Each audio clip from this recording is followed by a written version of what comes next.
আজকে আমাদের বিষয় ভাইরাল ফিভার। এখন চারিদিকে ভাইরাল ফিভার হচ্ছে।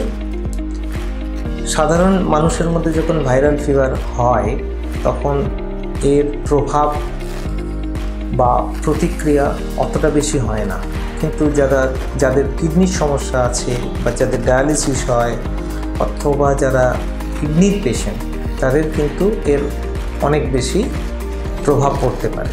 প্রথমেই বলি, যাদের কিডনির ডিজিজ আছে তাদের প্রথমেই হচ্ছে জ্বর এলেই অ্যান্টিবায়োটিক শুরু করবেন না।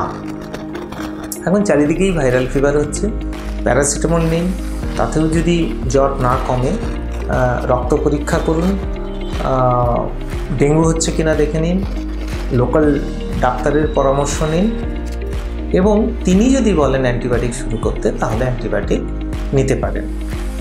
অধিকাংশ ক্ষেত্রেই দেখা যায় যে এই জ্বরের সময় রক্তে ক্রিয়েটিনের মাত্রা বেড়ে যেতে পারে, সেদিকেও কিন্তু নজর রাখতে হবে। তারপরে আসি ডায়ালিসিস পেশেন্টদের।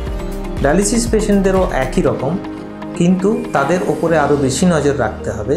ব্লাড প্রেশার কেমন থাকছে দেখতে হবে এবং লোকাল ডাক্তারের পরামর্শ সাথে সাথেই নিতে হবে যদি আপনার কাছাকাছি নেফ্রোলজিস্ট না থাকে।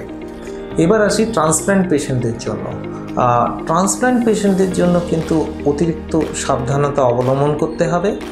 জ্বর এলেই লোকাল ডাক্তারের পরামর্শ নেবেন বা নেফ্রোলজিস্টের সাথে যোগাযোগ করুন।